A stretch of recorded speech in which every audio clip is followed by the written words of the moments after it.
Hey, what's up? How you doing? This is Jared from Wake Up Realtors. It is mid-September and I want to give you a market update.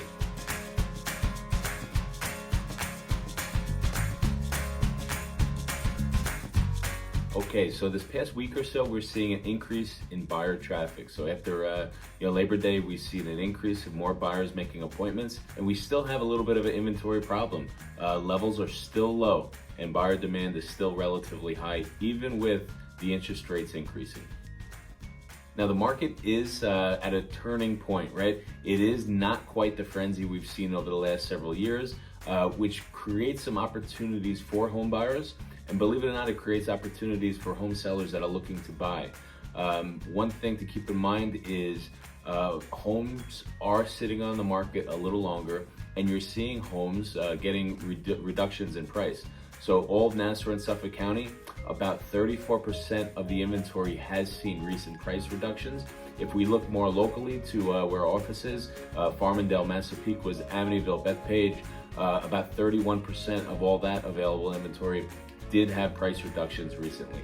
So the homes that obviously have price reductions, there might be room for negotiations. Perhaps they're willing to work off certain terms, maybe seller's concessions, maybe negotiations on price, maybe terms as far as closing dates. So buyers have a little more opportunity to negotiate. So one real interesting thing, I was on MLS and I did a little research about homes that went under contract and how many days on the market they've been. So if we just look 30 days from today, so we're in mid-September, if we look just 30 days back, the average days on market is 56 days on the market.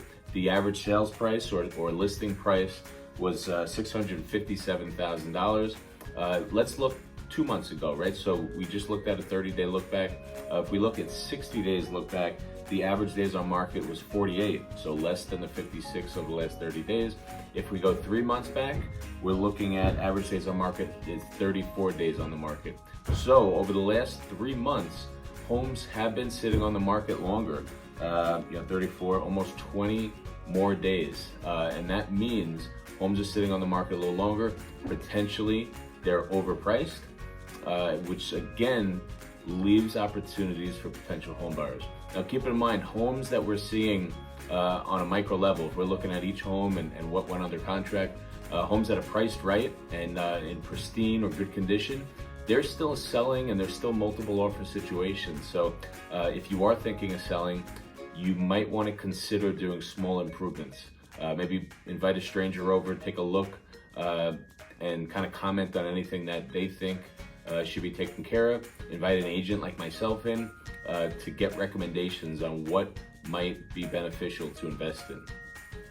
Also keep in mind that if you are thinking of selling, it's really important to price it right and hire an agent that's going to educate you, give you all the data and how they came to a pricing recommendation. You might agree with it, you might disagree with it, but it's really important to get into the details of how that agent came up with that pricing recommendation and ask questions and really be informed. That way you're going to make a good decision in what you're going to list for. So just some final thoughts.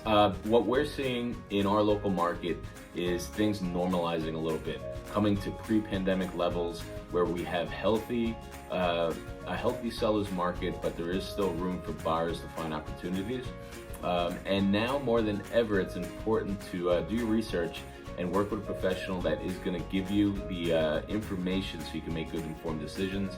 If you're interested in learning more about that, check out my website. I got a link below. Subscribe, and I'd love for you to ask questions. Thanks so much. Jared, Wake Up Realtors, and look forward to hearing from you.